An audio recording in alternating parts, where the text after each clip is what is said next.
Hi, ich bin Yannick von Acros. Ist dir schon mal aufgefallen, dass sich dein Steuersatzlager schwerer dreht als manche andere Lager an deinem Fahrrad? Das liegt ganz einfach daran, dass die einzelnen Lager unterschiedliche Aufgaben und Funktionen zu erfüllen haben. Und jetzt zeige ich dir, was die Gründe dafür sind. Wie leicht sich ein Lager drehen lässt, hat hauptsächlich 3 Gründe. Das sind die konstruktiven Eigenschaften, das Fett und die Dichtung.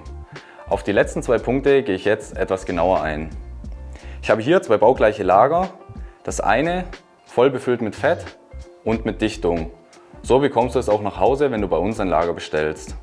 Wie du siehst, dreht sich es sehr leicht, allerdings kann ich es nicht anschucken und es dreht sich weiter. Ich habe ein zweites Lager ohne Fett und ohne Dichtung.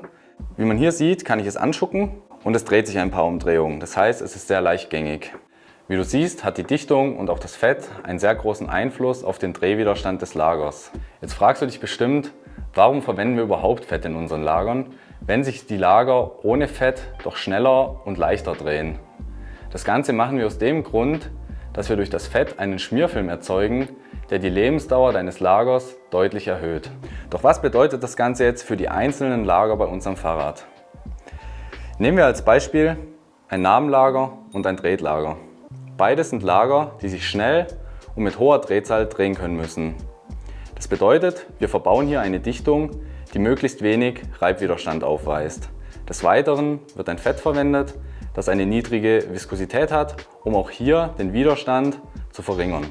Beim Steuersatzlager ist die Priorität nicht die Leichtgängigkeit, da wir hier ein Lager haben, das sich nicht schnell und auch nicht oft drehen muss. Dadurch können wir hier eine strammere Dichtung verbauen und ein Fett verwenden, das eine höhere Viskosität hat. Das Ganze sorgt zwar dafür, dass das Lager sich ein bisschen schwerer drehen lässt, das ist in diesem Fall aber auch gewollt. Denn so können wir das Lager noch besser gegen Umwelteinflüsse schützen. Falls du noch Fragen zu unseren Produkten hast, dann schreib es doch gerne unten in die Kommentare.